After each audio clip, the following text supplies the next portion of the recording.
I want to tell a quick story about how I almost walked on to Pitt's football team. I actually punted in high school. I started the summer before my senior year, so I didn't have that much, training or actual coaching, but I sort of had a natural inclination to it. I played soccer all my life, so it kind of made sense. But coming to Pitt, I thought maybe with the right coaching, etc., there might be a way that I could walk on and try my best and maybe play D1 football at some point. In the past, I was never able to get in contact with anybody to try to do this. At the end of last year, I went through a breakup, so I had a lot of extra time, and actually tried to figure out, how I could leverage different resources to try to, get that tryout and see if I could make it. So this is the story about how I tried out and almost made it onto Pitt's football team. So for 2019, I made it my goal, my top goal, to try to walk on.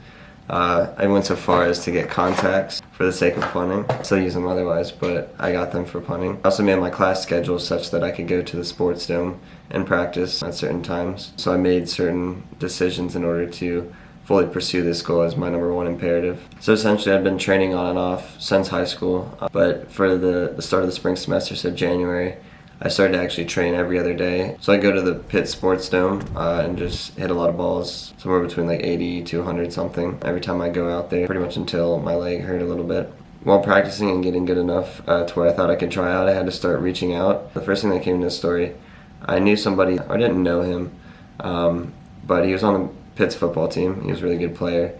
And I reached out to him on LinkedIn because I knew that he was a student athlete. I can show you the messages here, but I basically knew that he was all about football, but he was also all about school and pursuing a future as well in terms of a career past football. So I reached out to him. He definitely helped me throughout this process in terms of talking to the coaches and everything. Essentially, he talked to the special teams coach, and he said he wanted to have me come out, but obviously that was, dropped in the meantime as other things were going on. Then he talked to one of the operations guys in order to get me in contact officially with the team. So he reached out to him, but I never really received anything until I actually emailed the head coach. This was one of my more daring moves, sort of ambitious. So I emailed Pat Narduzzi, the head coach, trying to reach out, and I think this sort of lit a fire between him and the special teams coach, as well as the operations guy.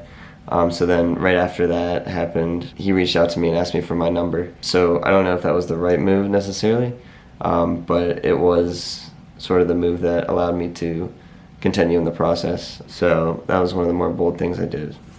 Oh, and another thing I did, they had these alumni dinners you could sign up for, and so I signed up for one that was hosted by previous football players. They gave us rides back and forth, and I was able to talk to them about my interest in walking on. You don't know exactly everything you did and what caused what, but that might have helped in terms of getting me a tryout, etc., just by word of mouth and whatever else. So after I gave him my number, which was achieved by emailing the head coach, I was out punting one morning.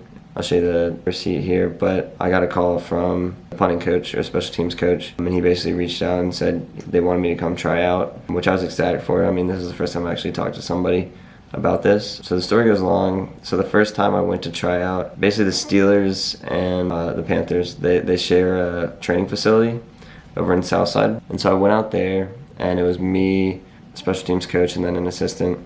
And basically, he would throw me some balls and I'd be punting them. And I won't name any names, but one of the funniest things I heard was that one of the guys expected me to be booty crack bad, but I wasn't. So they were going to take me out for a second tryout. I just want to document that so I never forget that, because that was something that actually made me laugh out loud. I guess I was good enough in order to sort of pass the first look test. So he asked me to come out again in the future for a second tryout where they'd video them and then make a decision going forward from there. Second tryout was also at the same facility.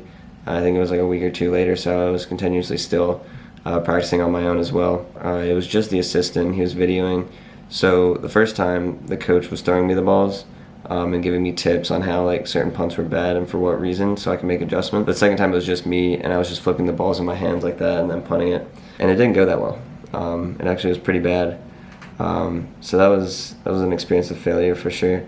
I didn't expect to get called back out or anything after that. Coach told me that because they already had a lot of punters, that they couldn't take me on and that he still wanted me to continue to train, etc. But I think that was more so just being nice because the second time I went out was not good at all. But that just goes to show you, sometimes you just have a bad day, you can't control everything. But yeah, I mean, it was a humbling experience for sure. But it's still really cool to go out there and do all that, see the facilities and the locker rooms and everything. So that was definitely really cool. One cool thing, actually, they gave me. So since they share the facility, they had a Steelers ball lying around. So they gave me an official like practice Steelers ball. So that's a good little souvenir for life.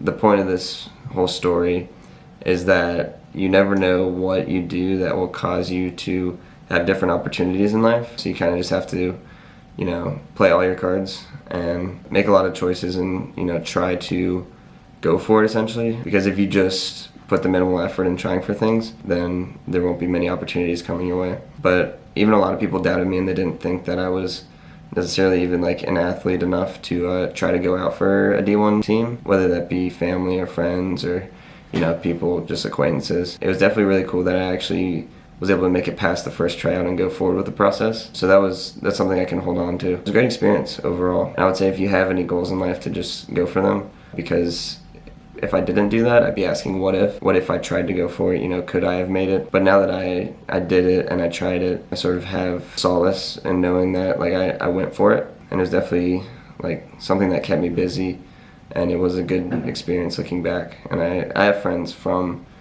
trying out, like the person that I talked to who played for Pitt football. I'm still friends with him, so overall great experience. So yeah, go for it.